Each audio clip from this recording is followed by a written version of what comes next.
Good evening and welcome, everyone. My name is Jessica Rockhold, and I'm the Executive Director of the Midwest Center for Holocaust Education. And it's truly my pleasure to welcome you tonight. This is the first program in what will become, we hope, an annual series. It's the first of our Ruthie Research Scholar Lectures. Tonight, we are going to take a moment and remember the benefactor that made tonight possible. And then I'll tell you more about the program and what we're expecting from tonight's presentation. But I'd like to start by introducing Kathy Kriegel-Hawley, who is Ruthie Tibbles' daughter, to offer a remembrance of her mom. Good evening. I will always remember my mother, Ruthie Kriegel-Tibble, saying, "There, but for the grace of God, go I," whenever the issue of the Holocaust came up.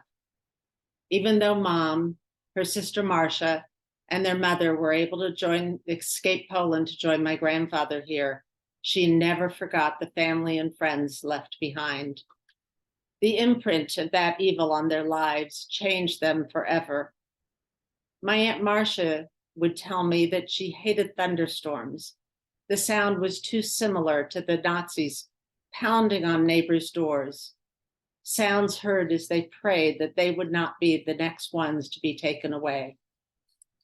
We cannot imagine living in such a time, yet the events of October 7th, the kidnapping and murder of hostages, are a constant reminder that not only do anti-Semitism and hatred still exist, they are growing.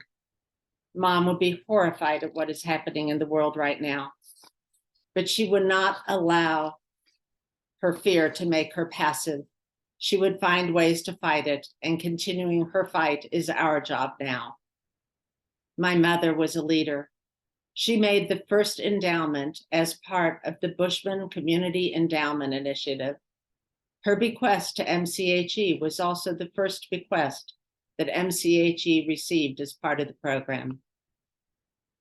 Scott and I, by continuing our support of the Ruthie Tibble Graduate Research Fund, honor Mom for her beliefs, her history, her love, her caring, and her life as a fighter. She loved her family and her community deeply and completely.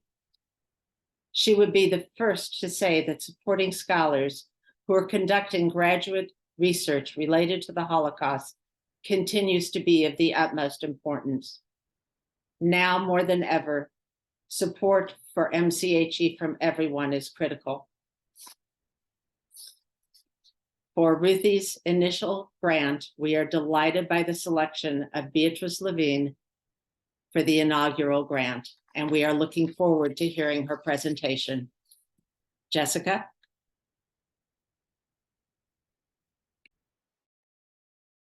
Thank you, Kathy.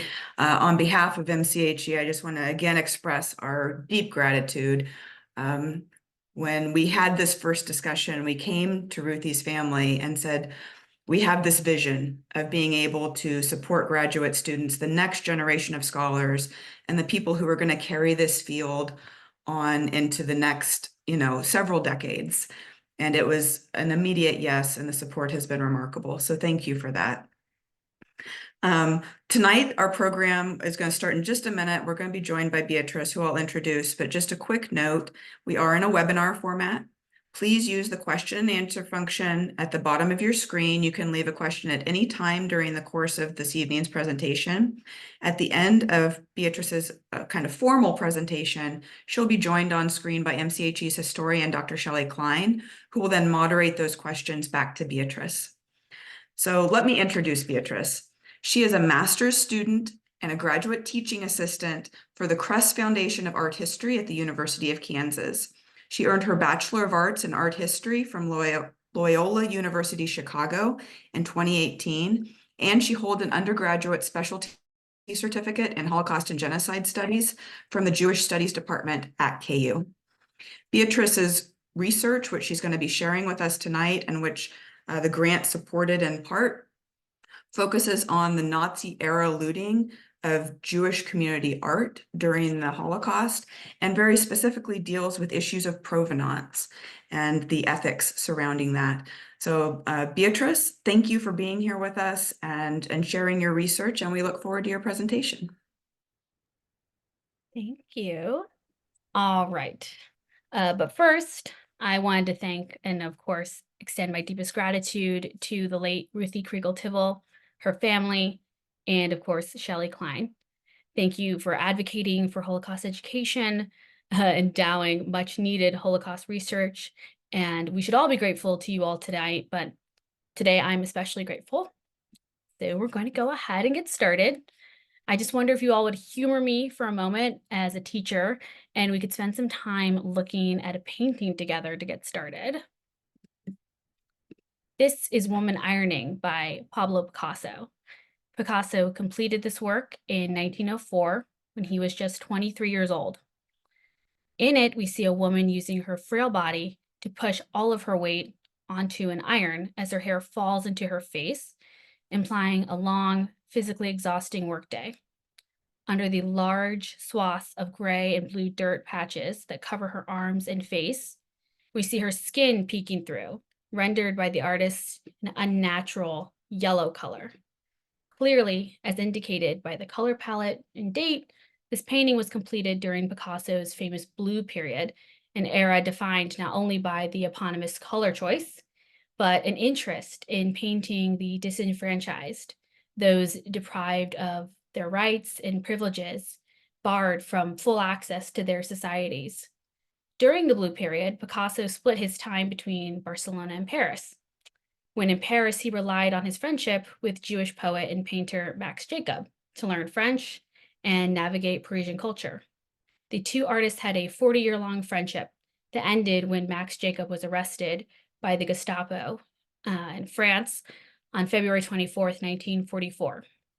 His conversion to Catholicism in 1909 was, of course, not recognized by the occupying Nazi forces.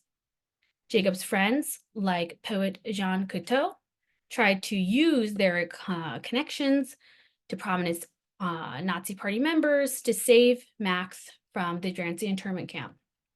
They sent a petition to the German embassy that included a testimonial to his talents and a reminder of the 2 decades he spent as a Catholic. When offered a chance to intervene on behalf of the disenfranchised Jewish community, a class of people he gladly romanticized in his early work, this one particularly his close friend of several decades, the now internationally famous Picasso, refused to sign the petition. Instead, he remarked to Cocteau, "Max is an angel and will fly over the walls." After 11 days in Drancy, Max Jones died of pneumonia. By 1978, German art dealer Justin Thanhauser donated Picasso's Woman Ironing to the Jewish-founded Solomon R. Guggenheim Museum in New York, where it remains to this day.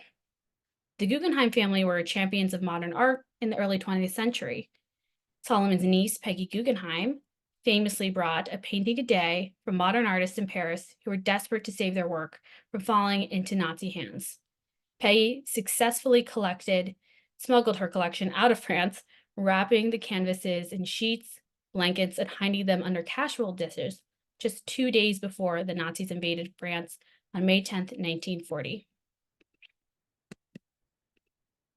Despite being founded by an American Jewish family that utilized their resources and influence to rescue the work of French modernists from guaranteed destruction at the hands of the Nazis, today, the Guggenheim Foundation finds itself often battling Jewish families in court over restitution claims. As of 2023, they are still fighting the heirs of German Jewish art dealer Karl Adler in court to keep this single Picasso painting in their $232 million collection. The Guggenheim's argument for this?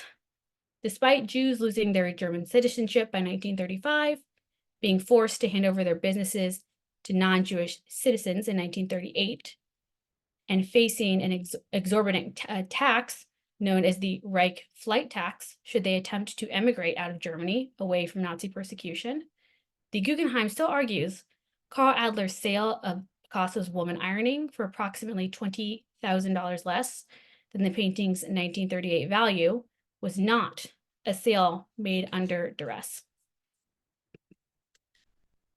To quote the Guggenheim Museum, the facts demonstrate that Carl Adler's sale of the painting to Justin Thanhauser was a fair transaction between parties. Today, I want to discuss how the fine art industry has reached this point of greed and callousness, and just how little our industry as a whole has learned from the not so distant past. During our time together, we'll revisit the history of the Nazis' systematic and state-sponsored looting of the Jewish community in continental Europe from 1933 to 1945. And I'll introduce to you concepts like art restitution and provenance research through the Allies' earliest efforts to begin a repatriation campaign that is still ongoing.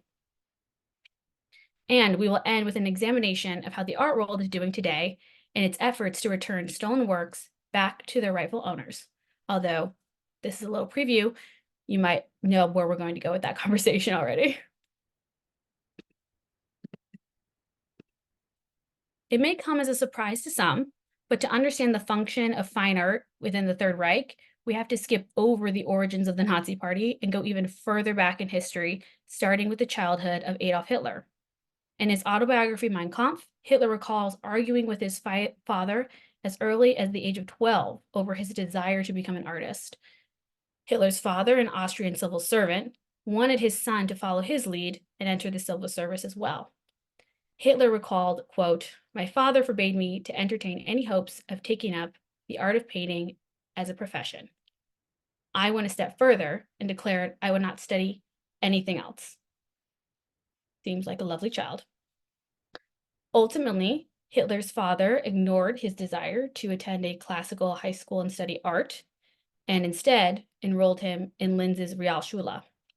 Hitler performed poorly as a student during this time, though, as he claims in Mein Kampf, this was on purpose, of course, and was a calculated attempt to manipulate his father into giving into his demands to become an artist once he saw how much Hitler was struggling with a technical education. However, he didn't have to wait long to pursue his artistic dreams, as his father died suddenly in 1903, and his mother finally allowed Hitler to forego completing secondary school to pursue his dream of becoming an artist instead. In 1907, he applied to the Vienna Academy of Fine Arts, but failed the entrance exam. The Academy's director suggested Hitler apply to the architecture school. However, Hitler was not eligible because he had not completed secondary school. He applied and failed again to gain entry into the Fine Art Academy in 1908. Despite this fact, he still moved to Vienna that same year. If you've watched documentaries like The Rape of Europa, or just even casually looked into Hitler's biography, you'll sometimes come across a really broad and unnuanced claim that Hitler's rejection from the Fine Art Academy was the catalyst for his anti-Semitism. I've even seen established scholars parrot that back, probably at the behest of a very zealous producer, but this idea certainly engages with the very accurate history of an active presence of Jewish art collectors and patrons in Vienna at this time, like the Rothschild family or the Bloch-Bauer family, but the conjecture that the Jewish engagement with the Viennese art world meant the Academy's deciding faculty must have been heavily Jewish is misguided. None of the faculty, either of the two directors who reviewed Hitler's entrance exams, were Jewish. Rather, Hitler's years in Vienna were critical in fostering his disdain for the ongoing developments in modern art. Movements like Cubism, Expressionism clashed with his conventional and old-fashioned taste. During this time, his political and artistic views began to become inextricably linked. Art and politics were one for him. He conspired that modern art was an attack on German decency, and thus was the product of the two biggest threats facing Germans: Bolshevism and Jewry. By the 1920s, he had expanded upon this idea in Mein Kampf, asserting modern art was the result of diseased minds and a degenerate race, the Jew. For Hitler, this positioned Jews as the archenemy of culture, and for a people that, despite their, quote, apparent intellectual qualities, is nevertheless without true culture. What the Jew achieves in the field of art is either broad or intellectual theft.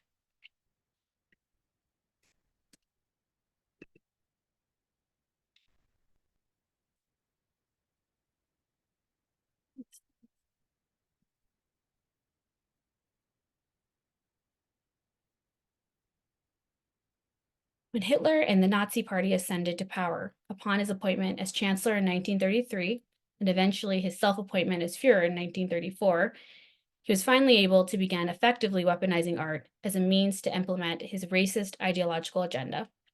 Now, he could finally purge the arts of its current degenerate practices and the peoples he cast as forever associated with such ideas. And he could commission art he deemed acceptable to assist in creating his, quote, new man. Art was essential to the development of the Volk, the exclusively Aryan people who made up the Volksgemeinschaft, a class-bound society free of conflict due to their racial unity and dedication to the national collective over the individual. But there was a practical element at play as well. The future community needed living space to actualize, also known as Lebensraum, and the Reich needed cash flow to support the development of their supposed millennial Reich.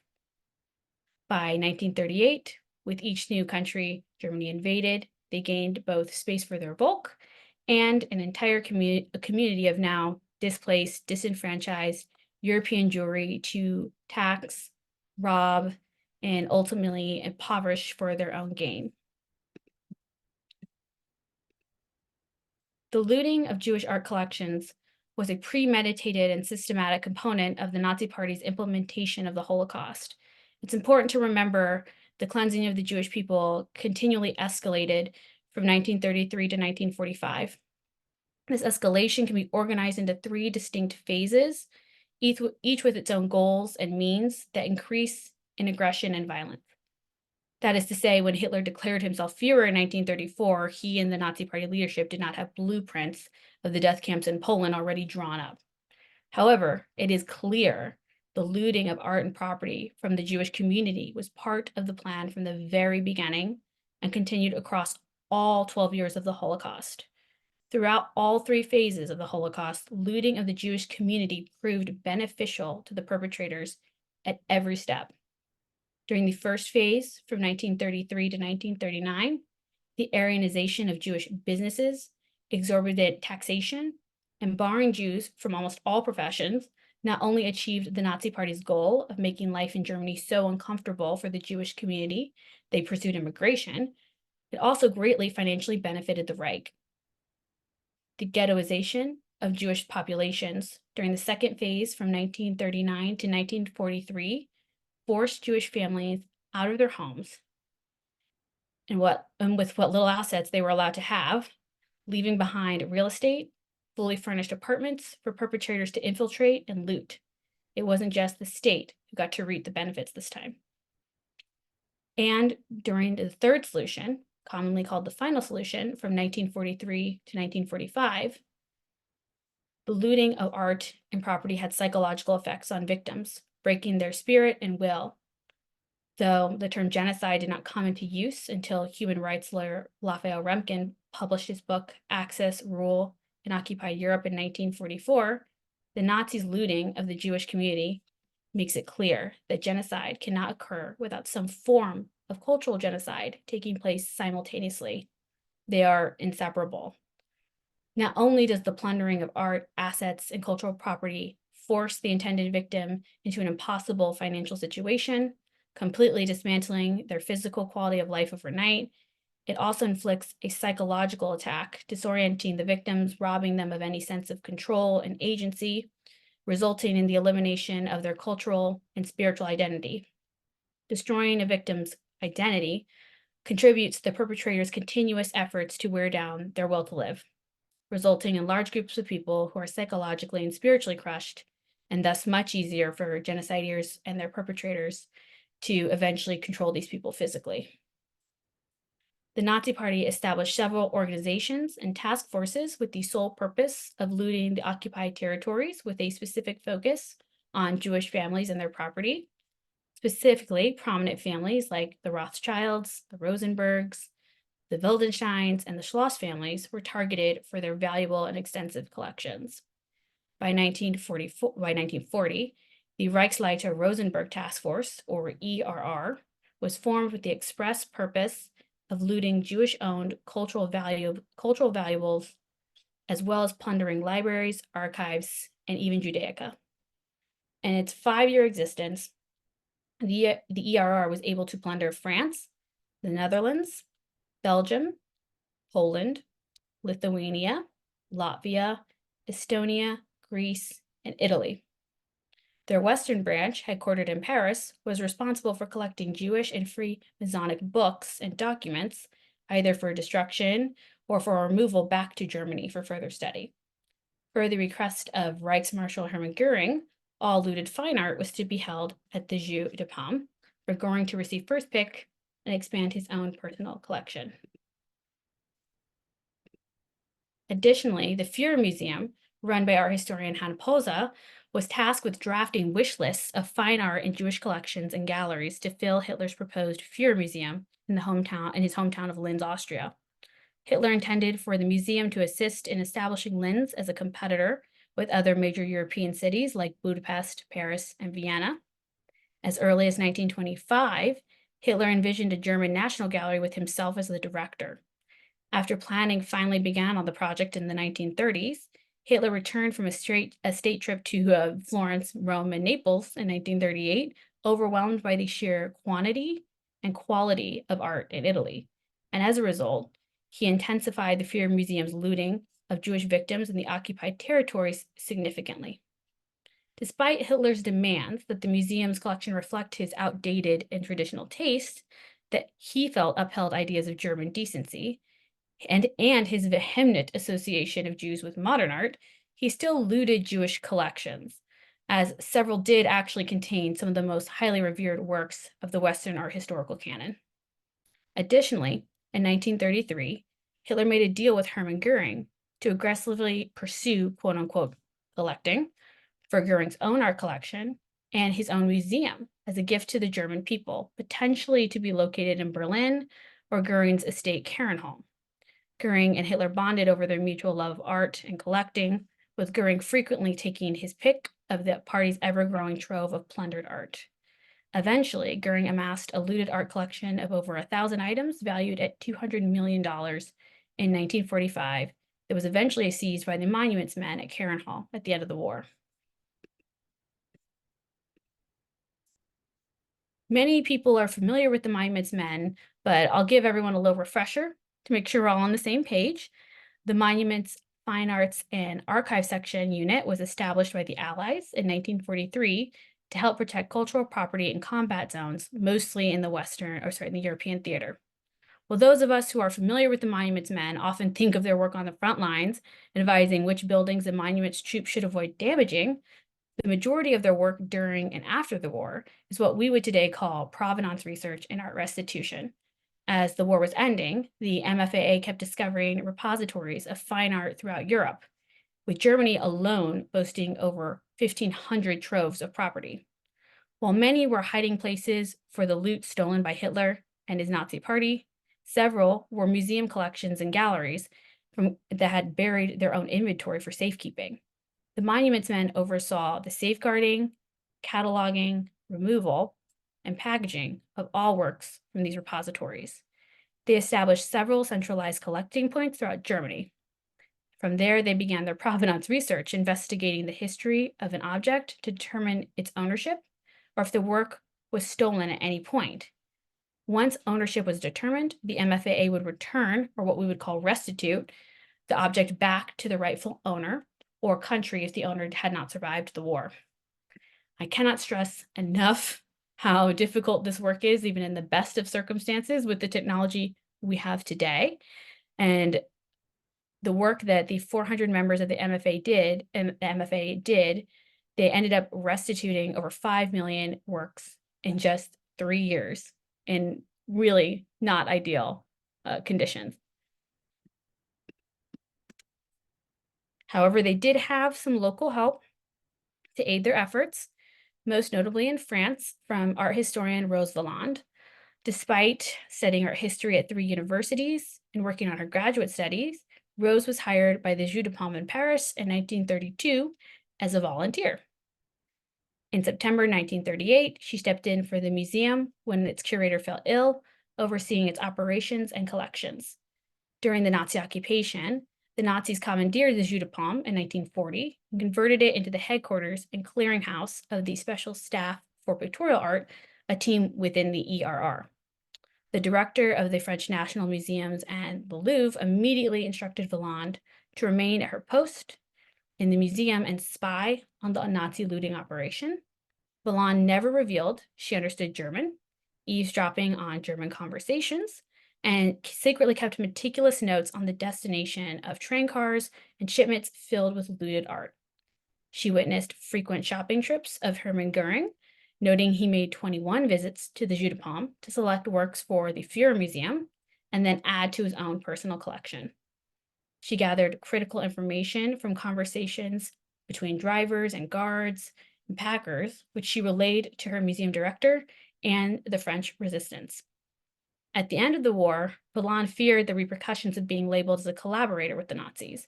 Only after several months did she agree to turn over her most important records to the monuments man, Captain James J. Rorimer. The information Valland gathered served as a treasure map for Rorimer and the monuments men, leading to the discovery of multiple repositories of looted art, and most notably, what was stored in the Neuschwanstein Castle in the Bavarian Alps.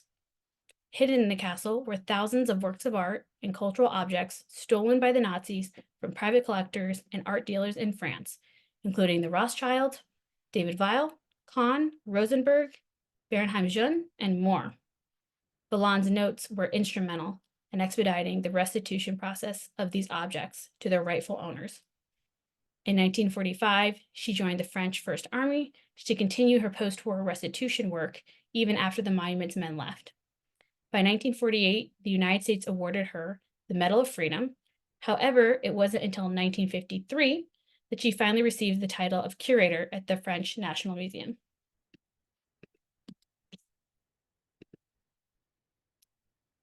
Despite the best efforts of Rose Valland and the monuments men, we are still discovering looted art by the Nazi Party and dubious provenance histories in museums, auction houses, private collections to this day. Art looted by the Nazis has been found worldwide, even in countries that did not participate in the war. For example, last year, the United States Holocaust Memorial Museum was able to track a family's stolen piano to a university in South Africa. Not only are many families still searching for their belongings, but there are many challenges to researching your own family's property. It's incredibly difficult. If you can locate your missing work, there is no guarantee the museum, collector, or auction house in possession of your stolen property will cooperate. To better illustrate why we are not moving as expeditiously as the monuments men were, I'm going to introduce to you some of the challenges facing Jewish families and provenance researchers today. With the quantity of art still missing and the amount of time that has passed since the end of the war, it should become as no surprise there's no centralized database of all reported stolen property that is still missing. This is further complicated by the fact that many items have most likely moved across several borders and are now far enough away from their original location, their looted status could go unnoticed forever. Today, every museum, county, auction house, etc., has its own archives with bits of information scattered throughout all of them. It is impossible to get the whole picture of an item's history easily most of the time. Or some units, like the Nazi Party looting aficionados, the ERR, do not have records in one location in Germany, but rather they have parts of records scattered across dozens of archives and databases.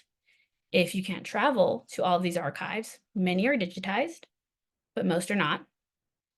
Maybe the archive you need to visit offers scans. That will cost a couple $100. What if you can travel to any archive anywhere?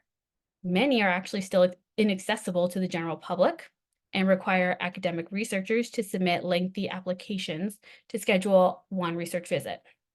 There are simply just too many barriers for the average family to pursue this route. The idea of a centralized registry was actually first initiated by the MFAA in 1947.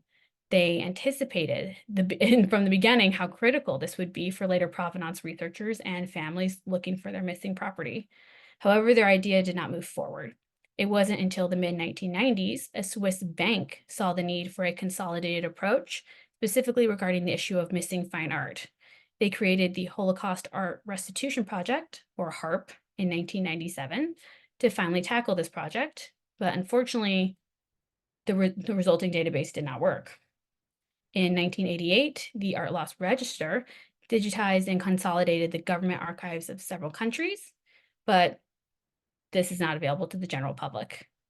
The Jeu de Paume followed by creating their own ERR database, but now you see where things start to get out of control. Within the span of one single year, the need for a centralized database was met with 3 separate databases as a solution, all with different information. Kind of defeats the purpose, right? So why is it so hard to make a centralized database?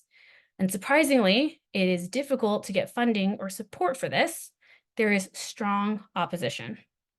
Private collectors, museum, auction houses do not want the public to access a database where they can easily discover what looted items are in their collections or catalogs with just a few clicks. For museums and auction houses especially, the existence of a centralized database could potentially reveal their organization's indifference towards doing their due diligence as researchers. As Mark Zorowski of HARP has said, if we don't create a centralized database of all looted Nazi property and identify who is benefiting from keeping this information concealed, we are letting them get away with it and letting the art market go unchecked and operating unethically. But there has to be some sort of authority and some system in place to keep the art world accountable, right? This might be confusing to hear, as I'm sure many of you remember President Obama signing the Holocaust Expropriated Art Recovery Act of 2016 into law. While the HERE Act was certainly a win for us and for restitution work, it simply created a national statute of limitations of 6 years that begins once the heir has, quote, actual knowledge of the claim against the possessor. It in no way requires the possessor of the stolen item to return that property. Unfortunately, the HERE Act is an exception because it actually is a law. Non-binding legal agreements, like the 2009 Terezin Declaration, are typically the most official statement any claimant will have to support the restitution effort. It is quite literally an honor system with no regulation or consequences for the participating countries. Perhaps the most egregious of these non-binding agreements is the most lauded by international politicians, the Washington Principles, which are 11 guidelines that address the ways in which Nazi confiscated property could be returned to its rightful owners. The intention of the principles is to provide a framework to nations to respond to issues like unresolved restitution and the return of confiscated art during the war. They encourage governments to identify and research and return looted works of art and promote transparency and the creation of a centralized database for relevant information. And they advocate for the establishment of official commissions, processes, and particularly facilitate alternative dispute resolutions. The principles are so obvious, it's almost insulting. Like principle number 1 that states, art that has been confiscated by the Nazis and not subsequently restituted should be identified. Or number 8, if the pre-war owners of art that is found have been confiscated by the Nazis and is not subsequently restituted, or their heirs can be identified, steps should be taken expeditiously to achieve a just and fair solution, recognizing this may vary according to the facts and circumstances surrounding a specific case. Simply put, we want you to do the right thing, but ultimately, it's still case by case, allowing wiggle room for possessors of stolen items to argue they should not actually have to return their stolen property to the rightful heir. These flimsy agreements have not stopped many families from making their way to court, though. like the heirs of Karl Adler from earlier in the Guggenheim. But perhaps the most disappointing consequence of this lack of legislation is the reality, like for the Holocaust Claims Processing Office in New York, who actively discouraged claimants from pursuing resolution via the court system. The HCPO, once a team of 12 historians and lawyers, and they were funded by the state of New York and are now just 4 employees, encourages claimants to settle outside of court. This free service is available to any victim of the Holocaust with any kind of claim, even if the victim is not living in the US or a US citizen. The HCPO argues there are several reasons claimants should avoid legal resolution, including it's generally not possible. There is often a conflict of laws. Defendants use technical defenses, like the Guggenheim's argument that Mr. Adler was not under duress because he had a long-standing relationship with the dealer, and the dealer was not a member of the Nazi Party. Many claimants cannot afford the financial reality of taking a museum or private collector to court. And some countries like Germany still have laws that assert the current owner are the legal owners, no matter how the property was acquired. Quite literally a finders keepers law. Some settlements claimants reach with the party who owns their family's stolen property include a joint sale and split and proceeds sharing, not necessarily evenly splitting, donation by the heirs to the current holder of the work if it's on display in a museum, a buyback where the person who has the stolen property will buy it back from the heirs, or sometimes the heirs will just go ahead and buy it back from the person who has their family's stolen property, and an offset. So a current owner will give some sort of other compensation, like money, but not return the piece. And posthumous restitution, meaning the heirs have to wait until the person who owns their family's stolen property dies before they will receive their property. Not only does the lack of legislation create a system that advocates for the possessor rather than the claimant, but the absence of consequences means museums are less likely to, 1, proactively engage in continual provenance research of their own collections to ensure pieces in the collection do not have any suspicious or obvious history that could indicate the item was looted. And 2, auction houses have no incentive to conduct any kind of thorough or effective provenance research of their consignor's property to, again, ensure the item does not have any red flags or could be looted. Large museums like the Nelson Atkins here in Kansas City or the Museum of Fine Art in Boston will typically hire 1 provenance research to attend to their entire collection.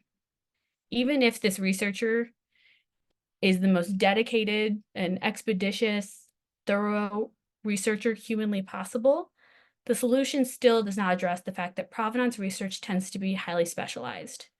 There are Nazi-era provenance researchers like myself, or researchers specializing in indigenous provenance research. One art historian cannot possibly have the knowledge they need to effectively research every object in large museum collections that contain works from hundreds of countries across thousands of years. And auction houses are free to conduct no provenance research or relegate the task to interns or junior level employees, a task I was occasionally given as an untrained account executive many times during my years at the auction houses in the Midwest.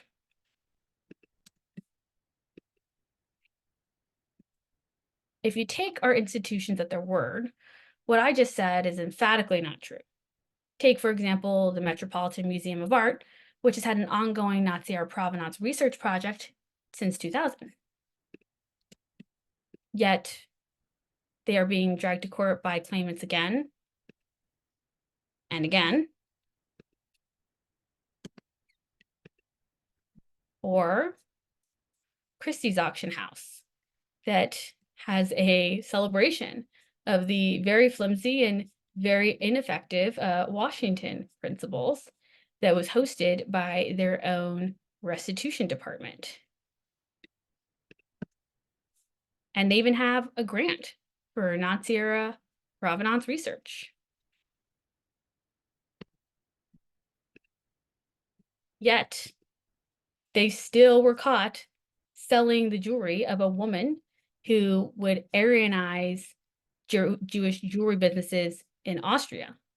And not only did she sell these pieces through Christie's, they had 2 sales of her jewelry. They only ended up canceling the second sale when the public finally noticed. Or finally, Hyman Auctions, who had the Association for Research into Art Crimes bring a red flag in one of their items' histories to their attention, only for the auction house to move forward with the sale. But maybe they learned their lesson, and there's no way this exact same situation would occur 2 years later. Except it did, with the auction house continuing to move forward with the sale, where an outside provenance researcher brought some red flags to their attention. The good news is, incidents like this allow us as researchers and fellow colleagues in the art world to identify red flag and unethical companies. Established museums like the Nelson Atkins wouldn't then invite Heineman's Trust and Estates Department to teach their highest paying donors a lesson on art collecting 101. Or maybe they would. Looks like they did. I know it's not exactly encouraging, but there is good news, I promise. Despite all of this, there are still organizations like the Midwest Center for Holocaust Education and women like the late Ruthie Tibble, who both advocate for and endow desperately needed Holocaust research. Because of Ruthie's legacy gift, I could attend the only Nazi-era provenance research training currently offered in the United States. Alongside 20 other graduate students and museum professionals, I had the privilege to study under excellent provenance researchers like the Nelson Atkins Mackenzie Mallon and the Denver Art Museum's Renee Stokesbury. As an educator, I had the opportunity to learn from Denver University's Dr. Elizabeth Campbell, whose history courses demonstrate provenance research can be taught effectively at the undergraduate level, proving there is no excuse for any undergraduate art history program to continue excluding provenance research and restitution from their respective curriculums. And moving forward, we can all breathe a little easier knowing there are 20 other Nazi-era provenance researchers who share a desire I think all of us here share to continue, even 78 years later, to try to right history's most unforgivable wrong, no matter what. Thank you. I hope you enjoyed. Thank you, Beatrice. We have a few really good questions here. Good. Yeah, it's a really, really interesting presentation. Could you, before we dive into some of these, tell us a little bit about your the work that you did in the art auction world that led you to shift careers and focus on this type of research? Yeah, so I really started out as the girl who answered the phones, but you see a lot when you're the one always at the front answering the phones, greeting everyone. And one of my first weeks, we acquired another auction house that was selling NSDAP memorabilia. So like Goering's rifles and things like that. And so I just, though that's technically not illegal, it just kind of put a sour taste in my mouth, a little on edge.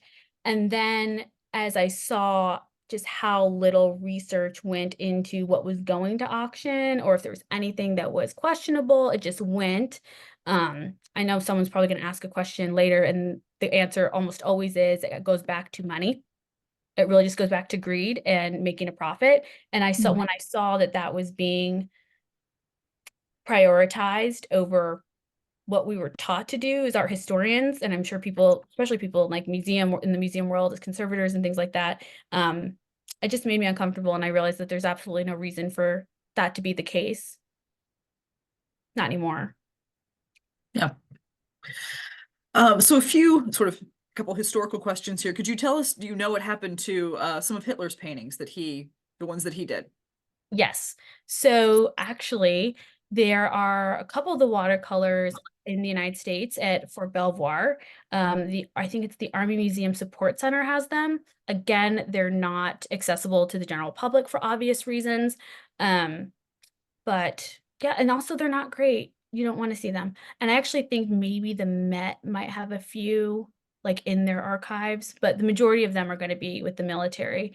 We took a lot of things, and then in the 50s, everyone kind of mutually agreed that nothing with the swastika, nothing Hitler painted should go back to Germany.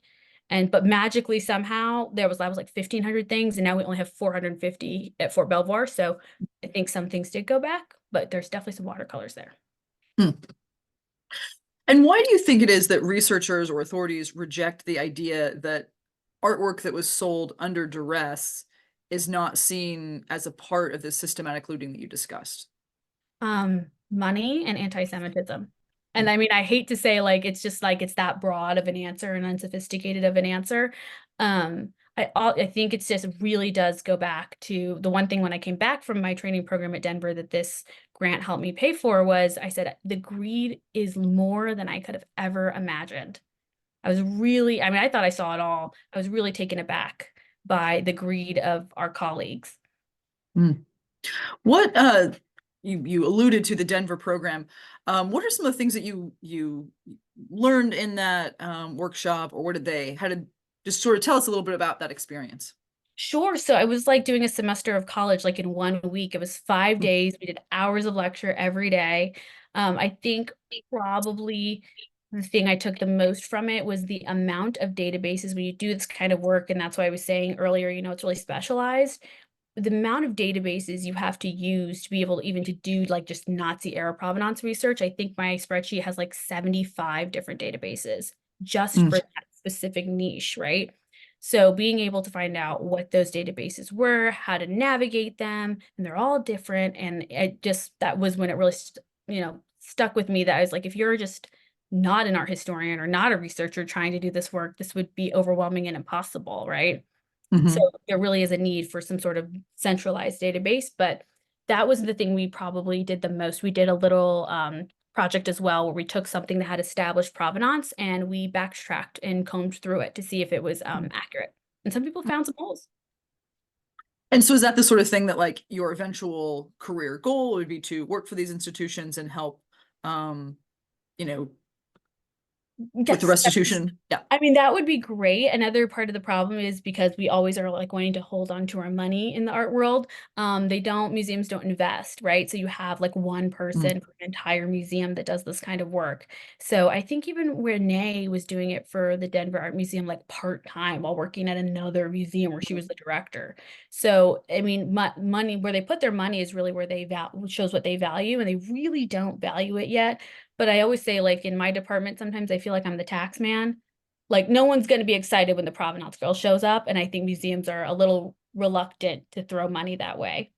But I do think people who are private collectors probably could benefit more from hiring a provenance researcher just because you could clear up some potentially, unruly situations for your descendants, right? You don't want to have your great grandkids tied up in court.